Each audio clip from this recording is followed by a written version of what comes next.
welcome to class this week. I hope you're all doing well. I'm going to launch into it because that's what I do. But there will be time. Hey Matt, there's like, the chairs all filled up. There's chairs in that room next door.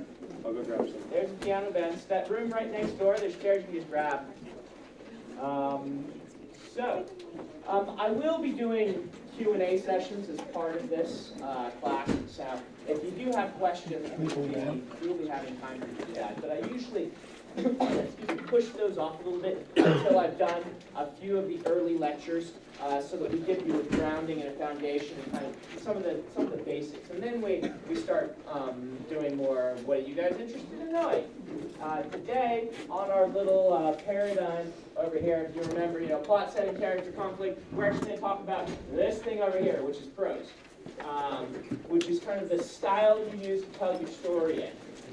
Because I gave you theoretically a quick rundown on the other three things last week, and now we'll talk about some of these prose issues. This is partially selfish on my part because I'm reading, you're writing, those of you who are in the workshop portion of the class, and I want you to get better at that to make it more enjoyable for me as soon as possible. But I say that jokingly, here's the thing. So this stuff right here, the plot, setting, character. This is actually the hard stuff, okay? The plot, setting, character. This is the stuff that's going to take a long time to master. You've got a weird situation in the first people that, when people first pick up your book, whether they be an editor, a potential buyer, or someone who's already, bought the book, or whatever it is, or even if it's just a roommate, they are going to notice all of this stuff first. They're going to judge whether they keep reading based on this. If you'll remember from last week, there's the prose and style. This is what they're gonna do. They'll get a little bit of character, conflict, setting, plot, but it's going to be filtered through this lens over here on how you're presenting that. And then, so if you're able to construct this really awesome, intricate plot that through the course of a large-scale storytelling form, through a novel, things are interweaving and coming together with a boom at the end, which is very hard to do. If you are a master of that, but you can't grab them in the first 5 pages, you're going to have a much tougher time with your book. All right? Doesn't mean that book will be a failure. There are some readers who are more accommodating. If you can gain word of mouth, and they say, yes, this is one of those books that's worth investing time in, then you can still have books that really take off. But it's a little bit harder, particularly to get published in the first place, if you can't do this stuff up front. And so it's weird kind of push and shove between how good is your prose and how good is this. I mean, another thing even beyond this is your query, which we'll talk about eventually, which is when you're trying to sell something just off your query. I've known people who are fantastic at queries, but not good at any of this other stuff, so they always get people asking for they're like, oh, your query's awesome, let me see your piece, and then they never get picked up or anything like that. Actually, a bigger problem is most of us are terrible at queries because we've practiced all of this stuff, and this is more like what they learn in the Marriott School, which we stay really far away from. Except for the ones that are in the Marriott. Who's in the Marriott School here? Yeah, except for you. Oh, the accountant. Hi. Yeah. Tax lecture, Brendan. What's that? Just saying, I'm going to wait until the tax lecture. Yeah. But anyway, there's kind of this weird contrast between those things. But I want to talk about this stuff. And I'm not just going to talk about the prose stuff. I really mean style here. I mean things like viewpoint and tense and whatnot. So let's talk about this. I've often said that, particularly in epic fantasy, one of the grand skills to learn is how to convey information about setting and character in an interesting way. In other words, how to info dump. The people who are best at info dumping tend to have a big leg up in publishing in science fiction and fantasy, because if you can get across this information very easily and in a very fun way, suddenly people want to read, they're learning about your world, and things like this. Coming to this, kind of one of the prefaces I like to say, is something we call learning curve. So, learning curve. Every story has what we call a learning curve. This is how much the reader has to figure out as they're reading along before they really gain competence and mastery in the book. And so the learning curve has kind of two factors. How high does it go? You know, we've got our graph here of learning curve, and how fast does it get there? Right? How fast does someone get brought up to speed? Now, you might have a book where the learning curve is down here, where, you know, it's a book that's whose audience it's for instance, it's taking place in a familiar setting to the audience. The characters are very familiar types of characters, and the conflicts are very familiar types of conflict. Having a character whose name is Robert is a lot easier for people to remember than a character whose name is Zarfnab, or something like this, right? A book that takes place in a school that is intended for people going to school has a much shallower learning curve, generally, than a book that is taking place on a gas giant with aliens who live in a gas giant who don't go to school but instead exchange information telepathically, right?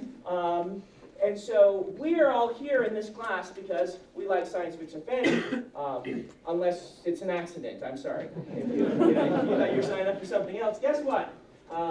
So we like learning curves. But you are going to want to judge your learning curve for your audience and for your own personal goals. And generally, the shallower the learning curve, meaning the incline of it, the better, regardless of what genre you're in. Now, an epic fantasy, you can't get it too shallow because it's not going to work. But you want to mitigate that as much as possible, because you want the readers to be grabbed by conflict and character. Plot is part of that, but you don't want them distracted by the setting. Even though we all read fantasy and science fiction for the setting, it's this weird thing. If you think about it, I fell in love with fantasy books because of all the cool setting elements. I was bored by regular books.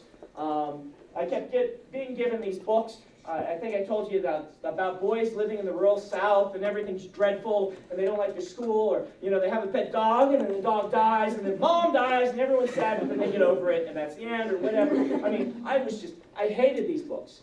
And then I started reading fantasy books, and I'm like, these are so awesome. No dogs are dying, instead they're fighting dragons. This is great. This is awesome. I love this. And that's what captures us. It's this imaginative genre. We love the imagination of it. At the same time, we want to capture, rather than having people slam into a brick wall of world building. And this is one way that the genre, I feel, has evolved across the last 20 years, as we've become better at learning curves. If you go back to some of the older books, the learning curves can be more brick wallish. But even still, a lot of the greats, you'll find that they do certain things in order to help with learning curve. So let me ask you guys, what have you seen authors do in this context? Can you pick out anything they've been doing in order to keep their learning curve more shallow? Yeah. Harry Potter, he starts out in our world. He starts out in our world, that's right. One of the great archetypes of the fantasy novel is the kid who falls through a rabbit hole, right? It goes all the way back to Alice in Wonderland, start in our world, transition to the fantasy world. What that does is, you hit us with character very quickly, and then you transition to these awesome setting things, which we have character under our feet. So that's a way that we build learning curve. What's another way? Introducing elements by explaining to characters I'm familiar with. Okay, a Watson. Yes. I'll put this list up here. I like that. Rabbit hole. Watson. Okay, how does the Watson character work? My favorite example is in Harry Potter book 2, actually, where Harry Potter explains the game of Quidditch to the reader by explaining it's called Creasy, who has no idea what's going on. Right. Okay. Yeah. And why this works is this is kind of a tool for keeping our learning curve a little more shallow, for getting an information across in an interesting way. I would say that this actually is less to do with the shallowness of the learning curve and more doing this, presenting the info dump in an engaging way, which are similar skills. But it's definitely something we want to be talking about here, okay? So I don't think that decreased shallow makes it any shallower, but it helps. Matt? Limiting the number of viewpoint characters you introduce, Okay. not jumping Yes. through heads.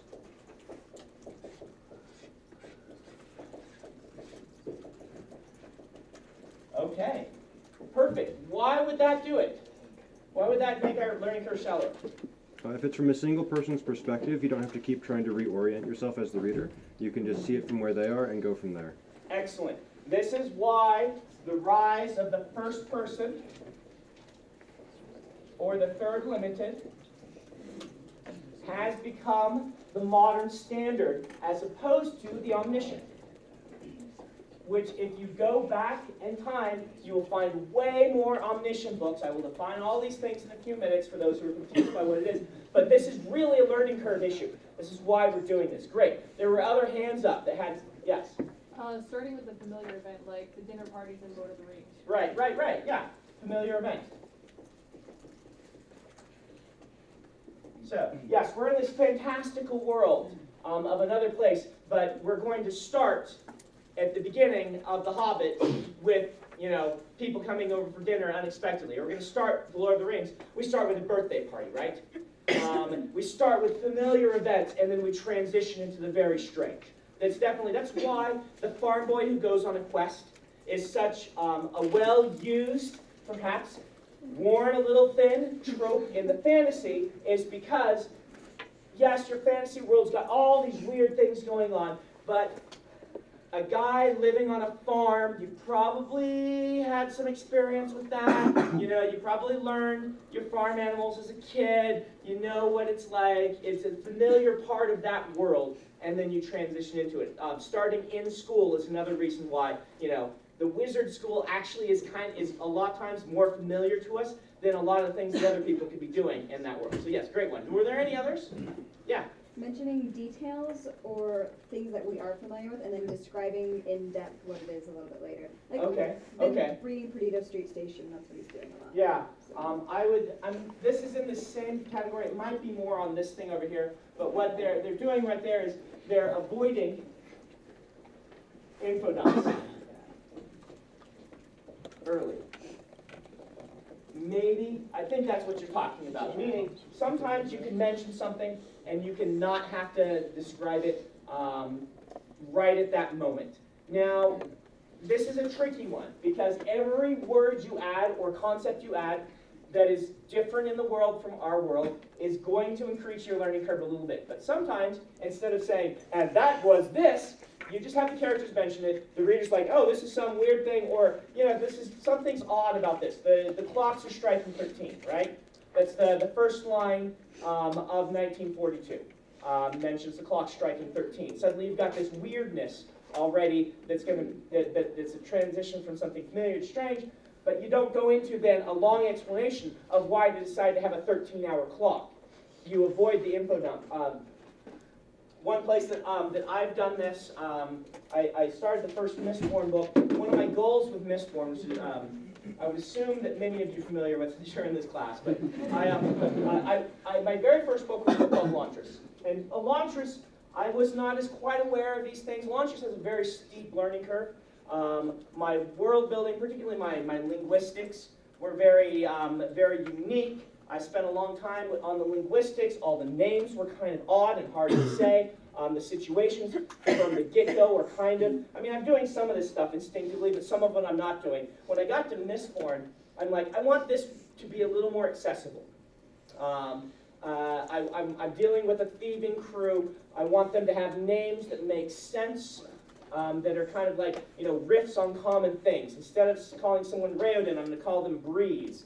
And things like this. So it emphasizes this whole thieving crew. They all have nicknames. And one of the decisions I made very early in that is, even though magic systems are kind of my thing, I skipped the scene where Kelsier uses the magic in the prologue or chapter 1. The very first thing is, we got this guy who comes out of the mist. He meets with the peasants who are beaten down. He's like, I'm going to go do something awesome. And then he steps out to do something awesome and we skip it. And then we show the aftermath of, wow, that guy just totally killed a whole bunch of people.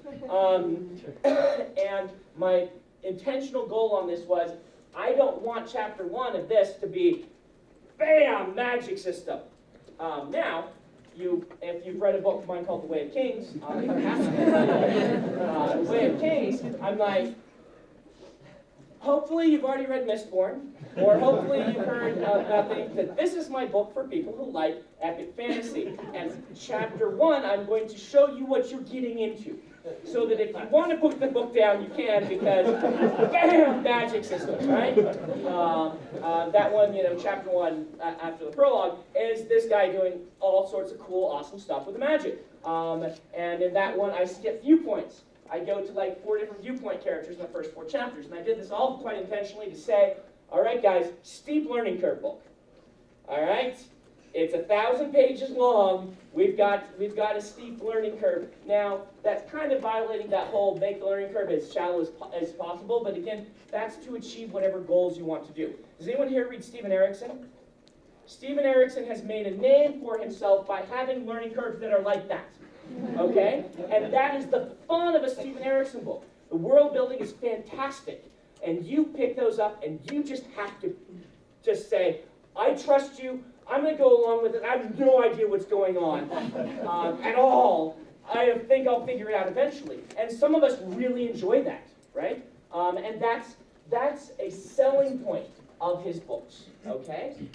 Doing that as a YA book, trying to sell, is going to be a very bad idea. Were you going to say something? I'm not sure if it's quite relevant, but one of my favorite uses of a steep learning curve like this was Michael Crichton's Timeline.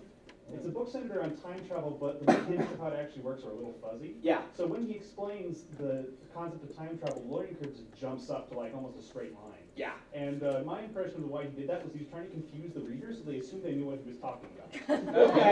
Okay. I remember that scene. So yeah. So anyway, these are all tools again in your writing quiver, deciding what you want your learning curve to be. And generally, the more trusted you are as a writer, and the more kind of in your genre you are in giving the right cues, the more you can kind of play with this. As I said, with YA and particularly middle grade, YA and middle grade, your learning curve, you kind of have to be very careful about it. You can be very wacky in your world building. It doesn't have to make logical sense.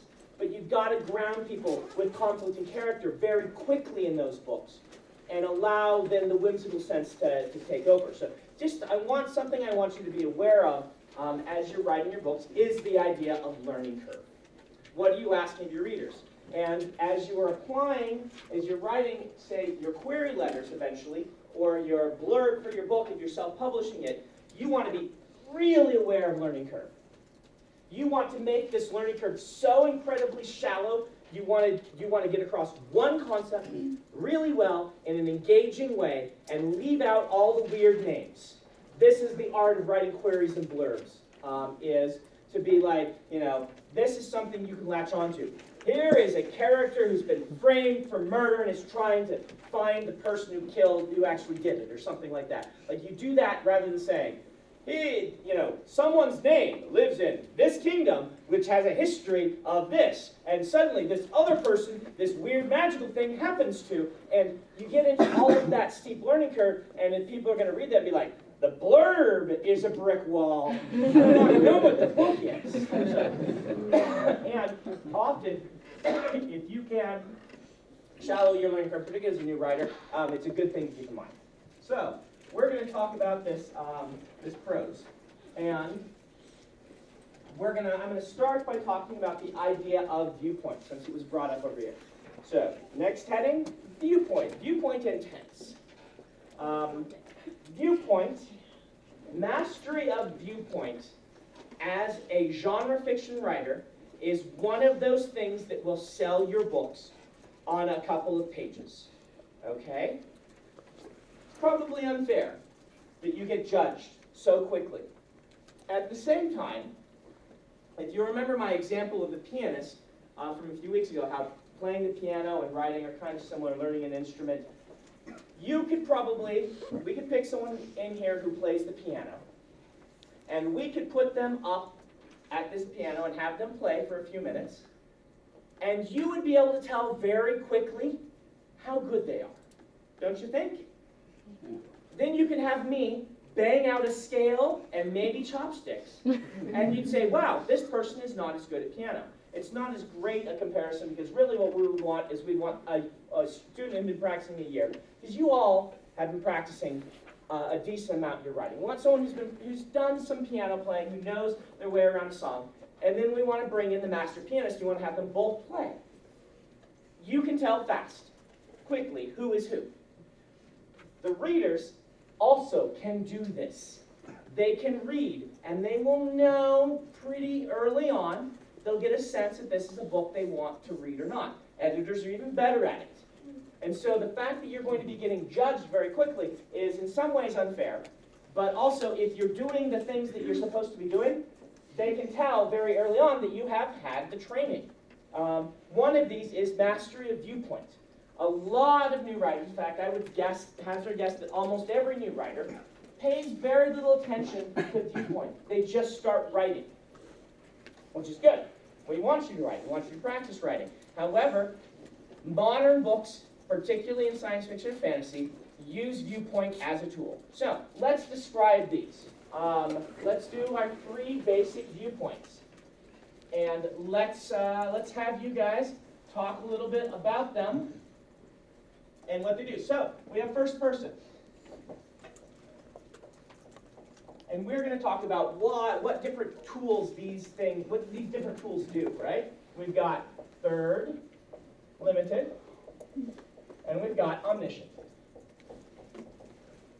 Now, we still get books published, successful books published, in all 3 of these viewpoint styles in science fiction and fantasy today. The book I'm reading right now is Omniscient, Jonathan Strange and Mr. Nora.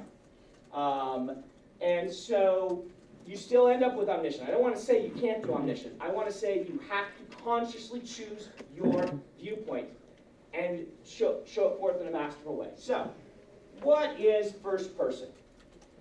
I do this. All right. This is the I went to the store. In fact, I'm going to take out those because you start your book with let's use something that would actually start a book.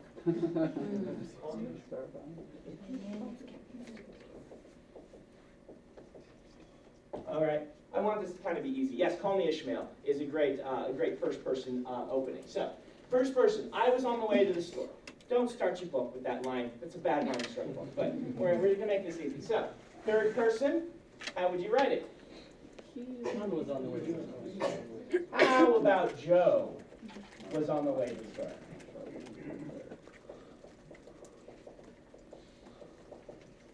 All right.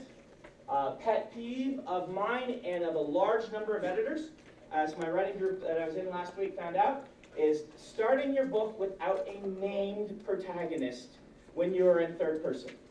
People do it all the time. It's very, very common. Rarely is there a reason for it. Once in a while there is. In our writing group last week, we had one person who'd been either stripped of identity or who had been, grown in a test tube and had no experience and then just dropped in and was being given experience. I'm not sure what it is yet, but that person has no identity. Makes perfect sense that this person has no identity. The other 2 people, there was no good reason to not give us their name in line 1. So err on the side of giving us their name. Okay? All right. So, how is omniscient? What is omniscient then? You're in everyone's head at once. Okay, usually not at once, but. Yes, James Joyce. We're not going to emulate James Joyce. Let's just stay away from that. If you feel like emulating James Joyce, then this is not the class for you. So I had to read Finnegan's Wake like 3 times in college. Not Finnegan's Wake, Dubliners. I had to read Dubliners so many times. I'm so tired of Dubliners. You can't call a story of the dead and have no zombies. So, all right, this is a little bit harder to do because to show in one line. I'm on the way to the store. Joe thought. The person, now let's see, we'll say, Mary saw Joe and wondered if he knew he'd forgotten his pants. So, if you have a paragraph where those are, you're starting, those two lines, one after another, you're in Omniscient. Omniscient is the genre where you are, as the narrator, whoever the narrator is, has access to everyone's thoughts, emotions, understanding. They know what's going to happen. If you ever have a sentence in your book that says, "Little did he know," you have entered Omniscient.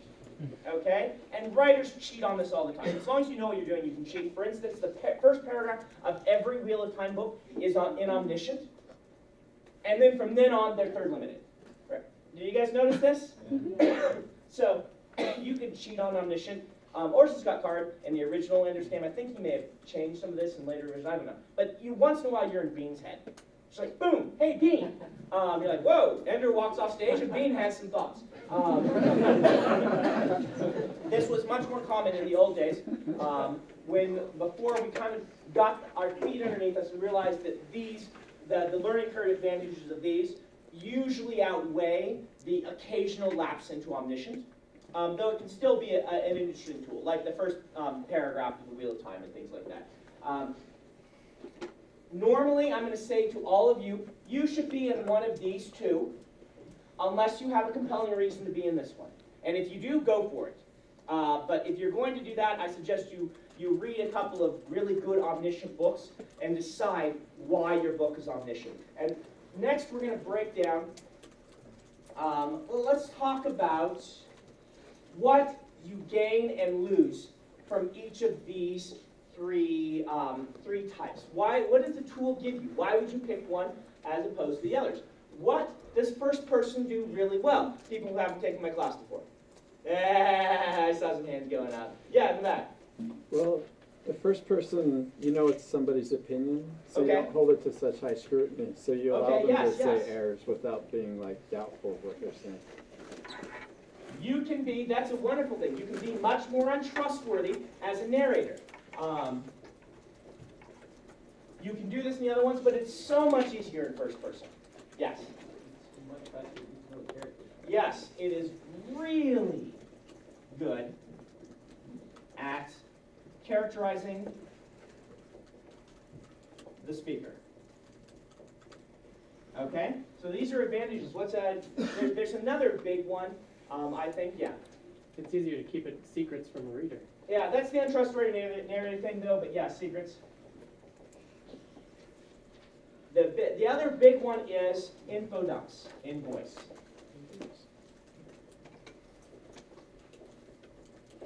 All right, info dumps in voice. And this is kind of a little more obscure one to figure out, but we're going to talk a lot about how to get information across to the reader in an interesting and engaging way.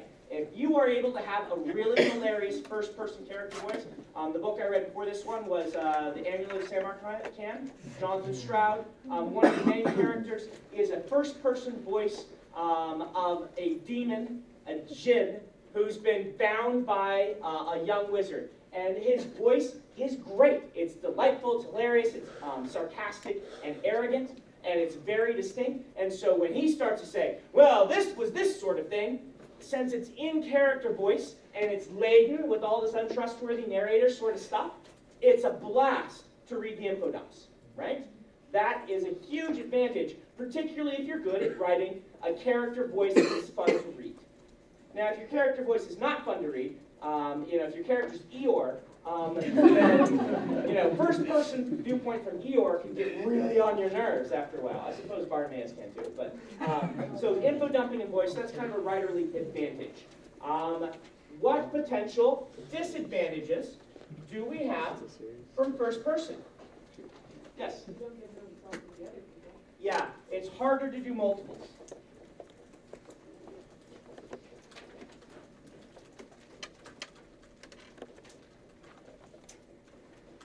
I doubt you guys can even read this, but I like writing it on the board. It gives you time to type it out.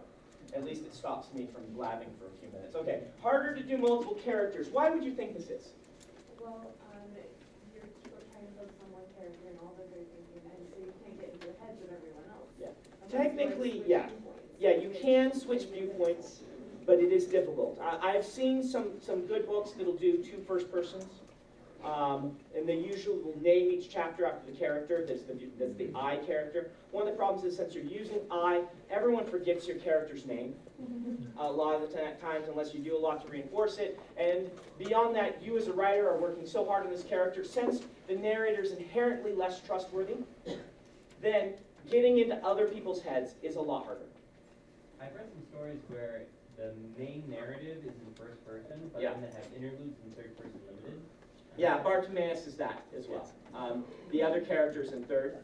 So is Name of the Wind is another good example of this, and things like this. This is a nice tool. I think it works pretty well. It's something you can mix up, and I think it's one of those ones. The more I've seen it done, the more I think it's one you can play with as a new writer without getting into too much trouble. It's more dangerous in some ways to have two first persons than to have a first and a third, but it's really up to you. In the back, what did you want to add? It's hard to get information across that you want the reader to know, but the first person character does not know. Yes. If they don't know it, then you can't show it. Now, there are ways around this by having multiple bit narrators or doing the third person, but at its core, first person has this sort of limitation. Generally, the books I've read, they're really good at getting one character's voice across, but if you have a whole book full of people where you're working that hard to get their voices across, doing two, it works. Once you get into three, it can get really tough. So it tends to be a little bit worse. It's not to say you can't do it, but it tends to be a little bit worse at doing multiple characters. Any other disadvantages that you can think of? Yeah. Sense of security that you can't kill off the main character. Yeah, there is that sense of security. There's the sense they lived. Now that may not be true, though I will tell you the first person character who gets killed off, surprise, surprise at the end, or they've been a ghost all along and they were killed off, now they're telling the story. That twist was done the second day someone wrote a first person book. And so that's not to say you can't do it, but be aware it is not going to be a big surprise to a lot of readers because someone invents first person, says, okay, this person's telling a story. What twist can we do? Hey, they actually are dead. So you don't know that they survived to the end. So, yeah. I've seen, I've read a couple like Gregory Maguire where, like the ugly stepsister, like the Confessions of an Ugly Stepsister, and it changes. It's not like it's first person. Yeah. But it throws a different twist to who the first person is when you get to the end of the book. Okay. We will get into variants on first person in a few minutes here. I want to get down what they're good at and what they aren't good at, but there are some variants that we'll dig into. Some variants have been designed in order to mitigate some of these disadvantages or to take better advantages of the advantages. Let's move over to third limited. Now, third limited, it has become the standard in science fiction and fantasy over the last 20 years. That isn't to say that you can't do first. This is just the standard. I would say that in teen, first has kind of become the standard. And then you do see some third, but first is the default. And so if you're just going to pick one of these to write in, and you're like, I really don't know what I should do, if you're writing teen, usually you can default to first person, you'll be all right. If you're writing epic fantasy, science fiction, any of these, you can default to third person limited, and you'll be okay. Anyone want to guess why that is? Why those two have defaulted to different things? Teenagers are all about me, so. There is that sort of sense, but there's also, yeah, I agree with that. There's more that happens in epic fantasy. You have to be in Yeah, a lot of the adult, these books are trying to get across a sense of epic fantasy, which has the idea of immersion being a big part of it, or they are this grand space opera where you want to be in multiple places at once, or whatnot. And so because of that, and these have naturally gravitated toward third limited, which is better at multiple characters, whereas teen books tend to, number one, be shorter, tend to, number two, be about one person. Not always, but they tend to be focusing on one distinct narrative, and this is better at that. And so they've gravitated toward the tool that is better. But again, you can do whatever you want, and you'll find Omniscient in both of them. So, all right, third person limited. So just to give you a foundation in third limited, if you're unaware, third limited is where, for a given scene, you pick a character, you get across to us, usually in sentence number 1, but at least paragraph number 1, who the main character of this scene is, and then you try to filter everything through their eyes. You try to be more trustworthy than this, even though a character, what a character sees, you can still play with untrustworthiness. Robert Jordan did a great example of this with Matt. Matt was kind of an untrustworthy narrator. It's third limited. He would see something, and then you would see his interpretation of it, and you'd say, that is not what's happening, Matt. You are interpreting that all your own way. But the distinction is, they show you what happened, and the information isn't withheld from you, and then you see the character's interpretation. With first person, you have to just trust what they saw when they're telling you, I saw this. And so there's a sense of trustworthiness that happens in third limited. But you try very hard not to show anything that the character doesn't see. So for instance, if a character is facing the wrong way and someone comes in the door, you can't say this person came in the door. Instead, you say he heard someone enter and turned and saw this person. You try very hard to be showing everything through the camera lens of the character, but everything in narrative, while colored by that character, is really more solidly grounded in what the narrator's doing. There are different ways to approach this, but that's third limited. It's a little bit harder to do, I feel. But when it works real well, it gives you some advantages. Granted, this can be awesome when it's done really well. I love a great first person, but I think third person has its advantage. So let's see, what good things, other than what I just described, do you get by being able to do this? Obviously, I'll put up the one that does multiple characters really well.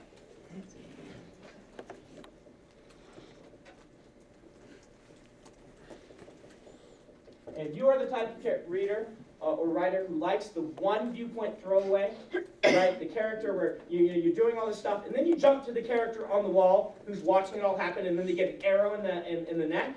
If you're the person that likes, here's one page from this person's viewpoint. This is the viewpoint style to use, rather than this one in most cases. What other advantages can you guys think of? Matt? You have a little more leeway in authorial voice. Yeah, you do. Very, very astute to point out. Leeway, I should write the whole thing. Authorial voice. This means that in your narrative, you can cut it. If you're showing the viewpoint of a 3-year-old, in first person, you've got to stick to that 3-year-old's voice and only write like your 3-year-old would. In third limited, you're pulling in a little bit of Omniscient, and you're going to change your narrative to say, Sophie saw a duck. She really liked ducks. So she walked over to grab the duck and things like this, where Sophie probably couldn't even say, I like ducks, so I walked over to grab the duck. Where in first person, her first person would be, duck! Right? You can see how that leeway happens, right? That you're allowed to kind of describe it as a 3-year-old mind, but you can get some wiggle room. In another way, you can kind of have your prose be a little more flowery than the character would be capable of doing or would naturally do. You don't want to push this too far because you want to get a sense we're we're seeing through their eyes, but you don't have to go quite as far into the character voice, which can be an advantage sometimes. What else can we do? Yeah? I've always liked the tension that comes when the reader knows something certain characters don't. Yes.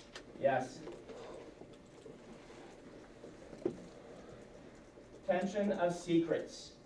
Great. You can do that really well in third person by jumping to another thing. And I think you can show the breadth of a story and world. You can just make things so much bigger. in some ways by doing lots of viewpoints across lots of places. Anything else you guys like about third person limited? I will write up here the narrator trustworthy. The very more trustworthy, that's what it says. Oh yeah. I like that you can view something one way and then have somebody else view that person in a completely different way, so you get to know the character from different aspects. Yeah, different views on the same character.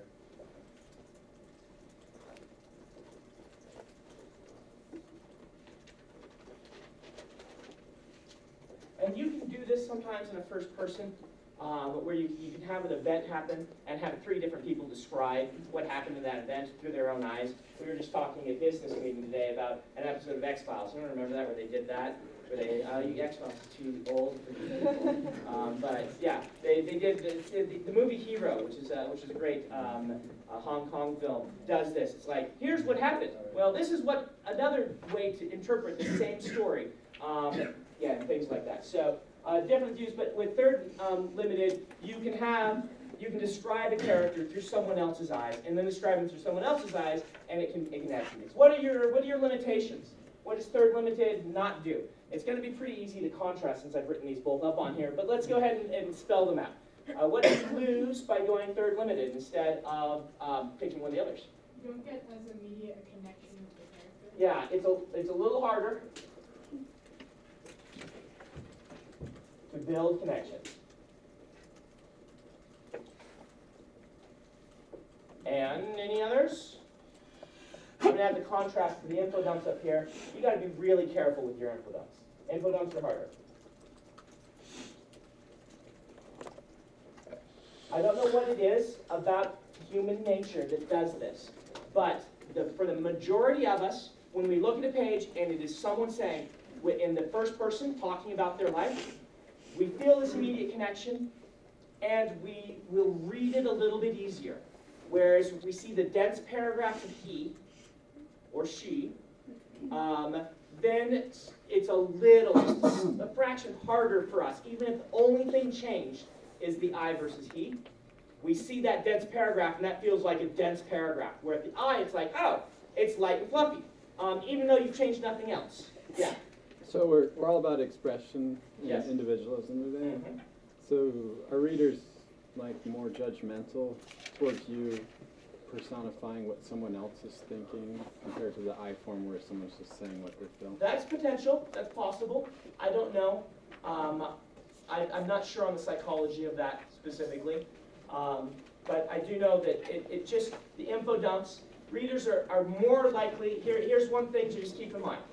Readers' eyes will follow dialogue and skip non-dialogue. If there is dialogue on the page, they will look to the dialogue. First person feels like dialogue to them.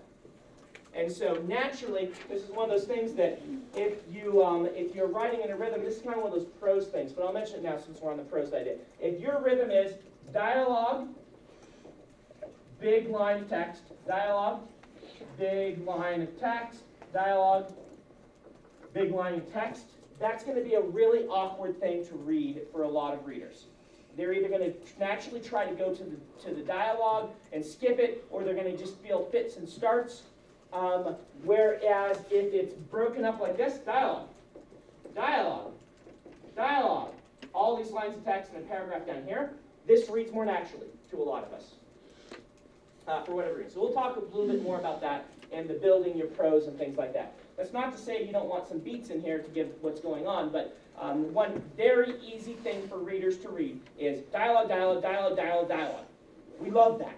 We get to it and we're like, zip! And anything that's breaking that up too much is going to be something that's going to throw off that zip. It's going to be zip, zip, instead of a big zip through the dialogue. So let's go ahead and touch on Omniscient. Now, there may be some people who are not quite as familiar with Omniscient. They're like, so what's the difference between Omniscient and third person limited? Well, Omniscient is doing everyone's head at once. And there are multiple ways to do this, but the idea is you get a sense that someone is telling you the story. Almost every omniscient, and really there's the two categories, but almost everyone has a present narrator of some sort. There is ones that don't.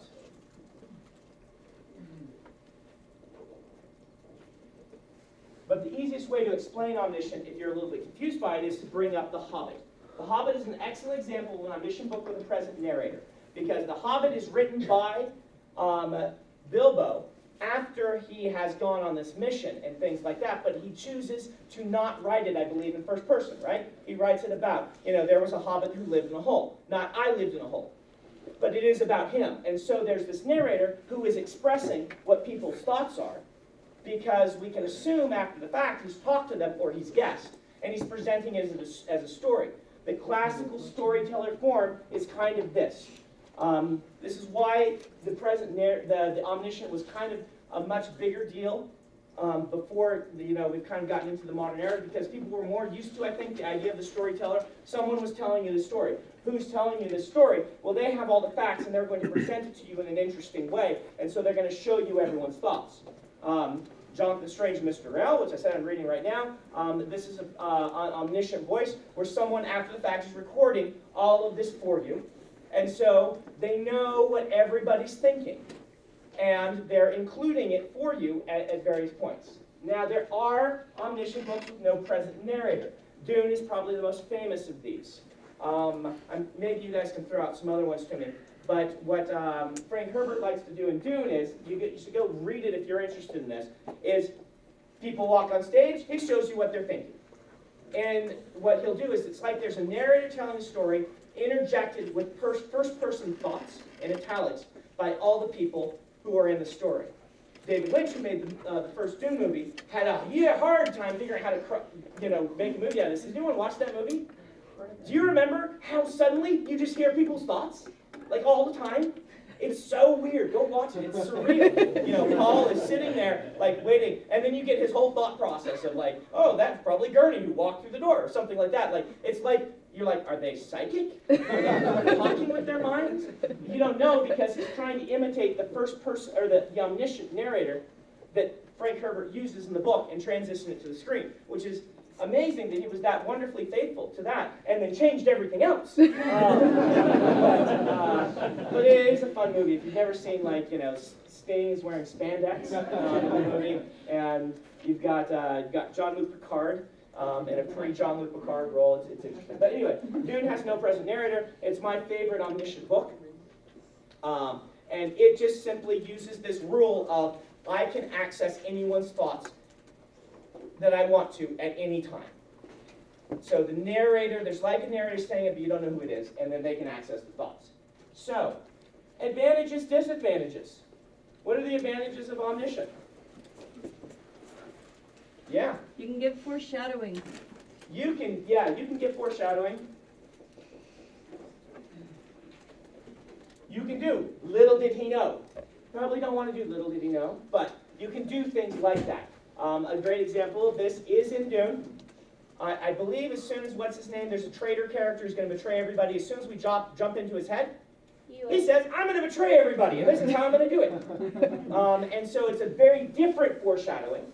You can kind of show whatever you want, but it also kind of creates this tension of, it's this sort of dread. The characters don't know, but you have all the information. Really, you can kind of pick and choose what you like out of these two things and use them all, right? A lot of omniscient books will have intrusions by a first-person narrator who does some of this stuff. And will occasionally, they give you thoughts here, thoughts there. It's a lot more free form. You can pull whatever you want and use it. So what's the disadvantage? Why don't we do this a lot if it's so awesome? It seems like it's really jarring for the reader. It is. If you're lingering with one person too long. It can be way confusing if it's done wrong. All right? Even if it's done right, it can be pretty darn confusing. Yeah. If you looked at, I've heard a lot of people, you're not supposed to try to teach something, not show a truth. I've heard a lot of teachers say that. And if you were trying to teach a truth, and you were trying to teach it through 3 or 4 perspectives versus one, it would be way harder Okay. to teach it. And so if anybody, it's like if you have an agenda in your writing or anything, and you're writing in the Omniscient, you have to have such a clear understanding of the truth Okay. than you would if you were just writing how you feel from an I-form or something. It's a lot Okay. harder to write that way. Yeah, right here. And say consistency, it probably goes with the jarring, but just being consistent with whose head you're in. Yeah. I mean, that, because if you spend all your time, I don't know. Yeah, the best Omniscient books that I've read tend to make up some rules for themselves. Like if you read Dune, he's very good at, I'm going to show you everyone's thoughts. I'm not going to withhold anything from you. And if you don't keep to your own kind of rules in that way, then suddenly it gets very jarring and the reader's like, well, why don't we get their thoughts? Or it can be really upsetting and things like this. Yes? Harder to form a personal relationship with Yeah. the character. It's much harder. This is the big one, I would say.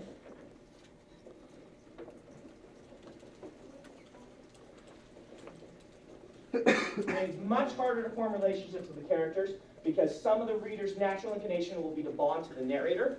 And beyond that, it'll feel to you like all these people are kind of more, you see them, that they're marionettes more, that the author is playing with. And because of that, you see the form of the book in a different shape. And this, when it's a book that you know someone has written, that takes a lot of the edge off of that. When you're like, all right, this is what Bilbo has written. But in that case, you automatically know that Bilbo survives, which takes this big kind of potential flaw of first person and makes it a huge flaw over here, because you know that the person writing this. And if it's not a character that's the main character in the book, you start bonding to the narrator instead of the main character in the book, which you have this problem. And so it can throw all kinds of problems into this whole bonding idea. You also have to do a lot more development of each character. Yeah. They all have to have their own voice to be much more. Yes, you do. You do. And so this is just really hard. Particularly if you want to do it as Frank Herbert did. Which is one of the reasons I think Frank Herbert was such a genius. He did this really well. If you want to do the present narrator, it makes it a bunch easier. But even then, you're going to have some of these problems of bonding. Now, this is why I say that if you are, let me use my phone for time instead. Okay, if you are unsure what you're going to do, pick one of these two that appeals to you, match it to your genre, and go forward. If you like Omniscient, then you can do awesome stuff with Omniscient. But do it consciously and know, I'm writing Omniscient. These are the problems. I'm going to work with those and deal with it. And make sure you go read a few good Omniscient books and see the tools they're using. I'm not great at Omniscient. I can point you toward people who are, but I myself have not practiced it because I like these two so much more. It's just a personal writing style of mine. I like reading Omniscient, but I don't like writing it as much. All right? Let's talk about a few varieties of different types of particularly first and third, because there are some different ways to approach these. First tends to have the most variation I've seen, because people like to play with it. As we said, the hybrid first and third is one way. Another interesting one is what we call the epistolary. And I'm just going to scribble because I don't know how to spell that. Epistolary. You can look it up. Anyone? What's an epistolary? Yeah. Okay. Go ahead. You got to take it. It's a story told through letters or like newspaper articles or that kind of thing. So you have little chunks of first person in an overall arcing narrative. That's right. That's epistolary. Two famous examples. Dracula is told epistolarily. There's a book called Sorcery and Cecilia. Did I get the name right? That's epistolary, and I think the book was actually written epistolary, where the two authors of it were writing letters back and forth to themselves and to each other as the characters, and then they publish it. It's a delightful book. But I'm not sure. I cannot remember Frankenstein. Isaac loves that book.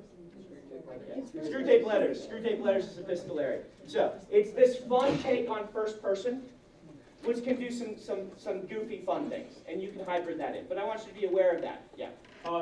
One advantage you can do in Dracula specifically, you have one character who he's captured by Dracula, and he's there for months, and he escapes, and then we jump over to his fiancée. she has no idea what's going on. He's late Yeah. coming home. There's a lot of tension figuring Right. out what has happened. Yeah. Yeah, and then you see these through like Wiki History, one of my favorite short stories. It's online, you can download it. It's kind of epistolary done as forum posts on the Time Travelers Forum. And it's hilarious. It's great. I'll go read it. But you can do some really fun stuff with the epistolary form. It feels a little gimmicky unless you work really hard. That would be the disadvantage, I would say.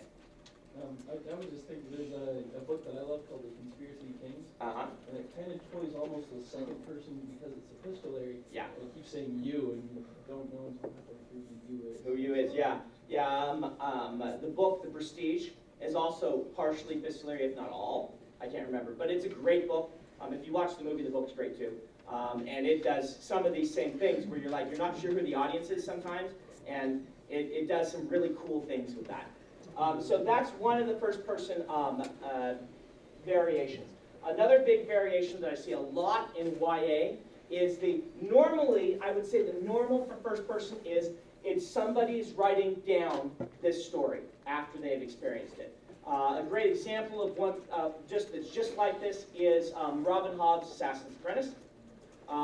Is first person, he's writing his memoirs. And that's what our default usually is with first person. However, what's been big you guys got all this, right? Yep. What's big in the YA area right now is kind of like a sort of cinematic first person. Epistolary, is that right? That's spelled Sure. Epistolary, that O is wrong.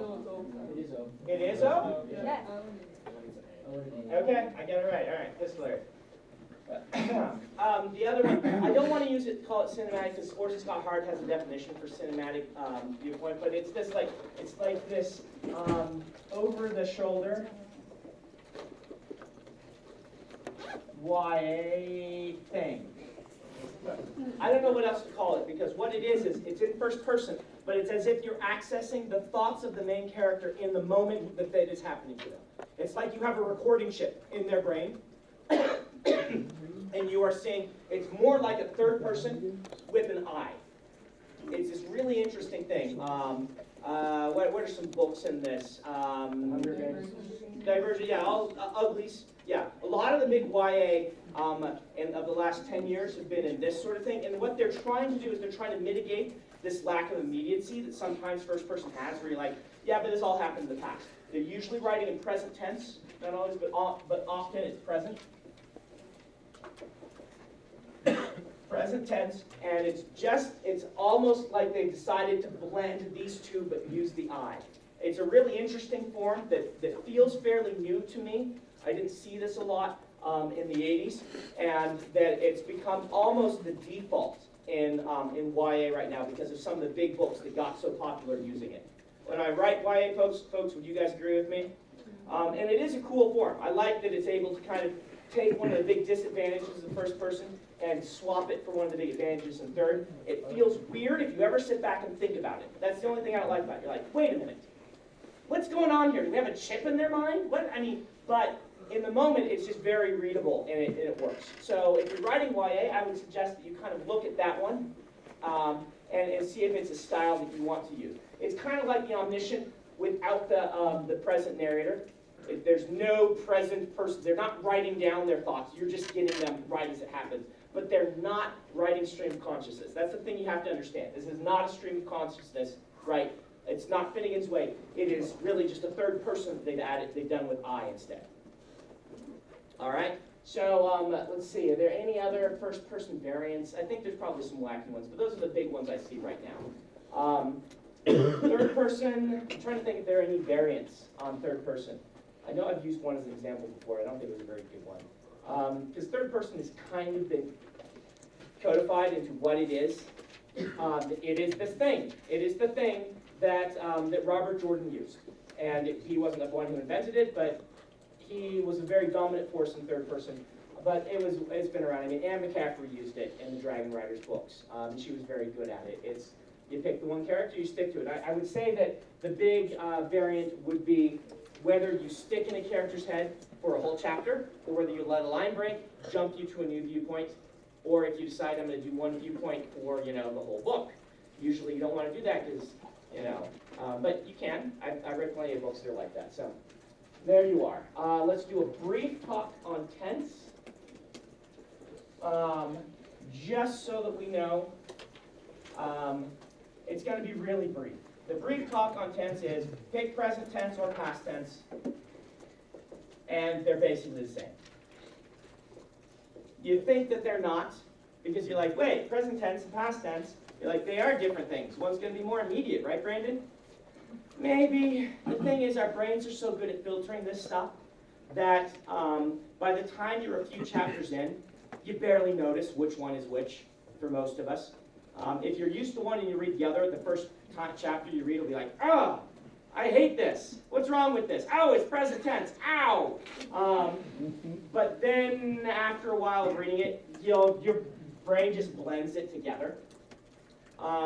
I would say that past tense is the standard for epic fantasy and most speculative fiction adult works, and present tense and past tense are divided about half and half in YA. I see maybe a little bit more present tense, and that might be because of the popularity of putting the present tense with that kind of that first person thing. But it's not as big a deal as you think, unless you switch in your book, which is, don't do this unless you have a really good reason. If you want to do it, you can go read Speed of Dark by Elizabeth Moon and won the Nebula Award. She switches tenses. The autistic character is always in present tense and everyone else is in past tense. And it's a device she uses in order to kind of get across that, that this person thinks differently from everyone else. And it works really well because when you read one chapter one way and another chapter the next way, you get that jarring sense every chapter, and it's really cool. But in most cases, just pick one. If you're not sure what you're doing, pick present tense in YA and past tense in NOS. All right, very, very easy. You all know what I mean by present and past tense, right? You're in a 300 level class. I would assume you've at least gotten that much. So, and I rarely read somebody's writing that they don't know that they haven't picked one. So there you are. By the way, present and past tense can be really weird in first person because you have to make these decisions. You're like, if they're writing it in the future, but they know this character even then, do they refer to them in the present tense? They say, oh yeah, John is my good buddy. Because they is your good buddy, because you're writing this when, and so there's a little weirdness there when you're doing that you kind of have to make a judgment call on your own. And usually the easiest thing is just to put it all in past.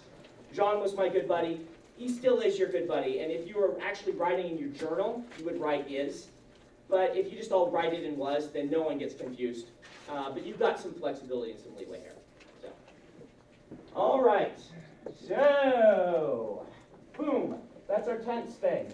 Hopefully you have thought about your tense, and if you haven't, that's probably more than you ever wanted to know. Let's talk about info dumps now that we have this under our belt. Info dumps. You, and I have like, what, 5 minutes left or something for info dumps? 10. So we'll have to do this in a very informative, quick way. It's like showing straight done. Info dumps. Your job as a writer is to convey the information in a really interesting way where the world building is not a hindrance to them enjoying the story, but enhances them enjoying the story. This is difficult. Your natural inclination will be to stop for a paragraph and give them all the information they need. You will find books to do this. I do this. Everybody does this. The thing about it is that's kind of the easiest and weakest way that you can get your information across. And so you have to think of your world building as the thing that you want to be unobtrusive as possible. You want your character to take the forefront of everything, and you want to work the world building into the cracks, so to speak, or in a way that just feels smooth and natural. Now, the Watson character, as has been brought up, is one way to make it smooth and natural. It doesn't make it any less a punch to the face, but it feels natural in the story, and so the reader will accept it. So if you can put the info dump in dialogue, that's just one of the easy tricks to get your information across. because of what I said about dialogue earlier, right? People tend to zip through dialogue. It's light. It looks on the page like it's easy to read because there's lots of white space. And so because of that, anything in dialogue is a little bit easier to read. The problem with that is you have to avoid maid and butler. Maid and butler is a screenwriting term that we use for, in the old days, you would have these stage plays where they wanted to bring everyone up to speed really quickly. So they would have the maid and the butler come on stage to start the story, and the maid would say, "As you know, butler, the master is away for the weekend." And the butler would say, "Yes, and as you know," and they would just go back and forth with "as you knows." We call it "as you know, Bob," which feels really awkward. And when something feels awkward, people stop reading. When something is awkward, they stop and they say, "Oh yeah, this is a book, not a story that I'm becoming part of. It's a construct." And when they see this in a construct, then they're less engaged, and it undermines everything else you're trying to do. So that's your danger. That's why the Watson character who doesn't know anything is been used. But even that can get a little overused. Really, what you want to do is you want to take this adjective show, don't tell. Another screenwriting term, but it's a general writing term all around. The idea with this is that we are trying to find ways to convey into our information to our readers by showing it happening. The one I use a lot is, instead of saying, "He was a nervous person," you have him tapping as he's waiting on something. That's a very obvious one, but it goes much deeper than this. If you want to convey to your reader that this is a world with lots of politics and things like this, then you open your book with a scene of a big debate, a grand debate in the political houses. If you want to show that this is like a Greek god sort of world and the gods created the world, and they're these very mercurial individuals who are always smiting the people and stuff like that. Instead of starting, as a fantasy book probably would have in the 70s and 80s, with a prologue that says, "And here is the lore of the gods." Instead, you devise a scene where the main character is trying to avoid getting struck by lightning because of something they did. One is this long sort of textbook, "This is what happened," and it's boring. It just really is. There's nothing against the writers who use those, because we were figuring this all out. But it's really boring. And if you can show a character, and the problem with it is you're not getting your character in that. You're getting lore. If you instead show your character dodging a lightning bolt, saying, "I should not have said his name in vain," suddenly you're like, "Oh yeah, the gods are real. They smite people." And it's got kind of a sort of lighthearted flair because the character's like thinking this sarcastic thought. Your character is sarcastic, your character is a blasphemer, your gods are vengeful, they're real. You've gotten all of those things across in one line. Well, two, really, from what I just said, as opposed to this big old thing where you spent 5 or 6 paragraphs beating into our head how vengeful the gods are. You want to look for ways that you can convey this information. And you want to do it for all aspects of your world. You want to do it for all aspects of your characters. Another Kurt Vonnegut quote, someone can Google this. You want to try to have every sentence you write do two of three things. 3 if you can. Evoke setting, progress the plot, or evoke character. And you want every sentence to try to do 2 of those 3 things. 3 if you can. And that's great advice. And that's what we mean by this. And so the infodumps are things you want to kind of slip in. So another way is you can kind of do this dialogue where, we go back to dialogue, where you're having characters talk, and it's like, talk, talk, talk, talk, talk, talk. He picked up such and such thing. It's what we call a beat. It shows where he is in relation to the world around him.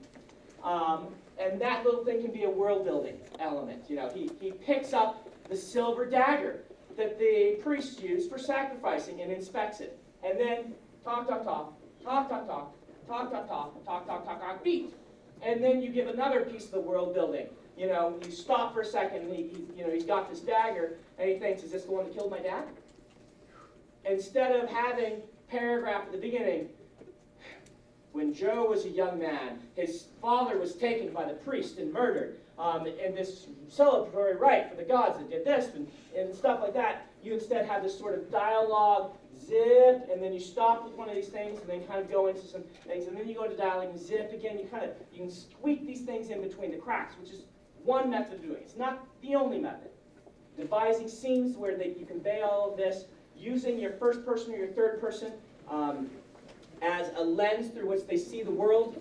A great example of this is you can show a lot about your character by how they see something simple, like you've got a character who walks into a room. If that character's an archaeologist, they think something different. They notice a pillar and say something about it. And that one line you can evoke, this is an archaeologist, and this pillar is awesome.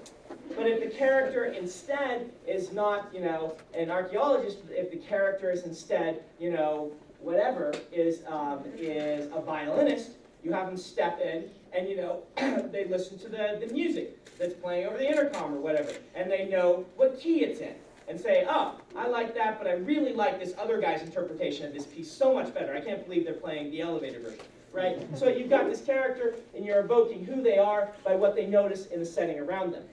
If you can do that, if you can evoke character, setting, and all of these things through the little lines that you put of description, then you're achieving this thing that I call the grand skill, which is world building without the reader noticing that you're world building. And if you can do that, when people pick up your book, your story, they're going to be like, wow, this is pretty awesome. I'm getting this character, and it's easy to read. Now, sometimes that's not what you're looking for. Use these tools as you want, but this is the general thing that you want to practice. If you can get really good at this, you can do so many things with your fiction that are so awesome that you will find success as a writer. Even if you're bad at some of these other big, large-scale things, if you can do this, it makes your writing fun to read. You're going to get way ahead on everyone else. So we will do another week on this, not next week. Isaac, break down for my next one. We didn't get to the pyramid of abstraction, and we didn't get to concrete language, and we didn't get to following the character's attention. So if you write those things down, we'll make sure we do those on the next prose week. Next week, however, we're going to jump probably to plot, so we can dig into plotting methodologies, large scale. Yeah. Yeah, I forgot them. I'm sorry, but I'll bring them next week. I told Isaac. It's Isaac's fault, right? Yeah, I'll get those to you in a second. Anyway, bring up to me your sheets and things like that. Any questions you have for me, I'll be here for the next whatever. Guys in the workshop, you have a 10-minute break. Go get a drink. I'll be over.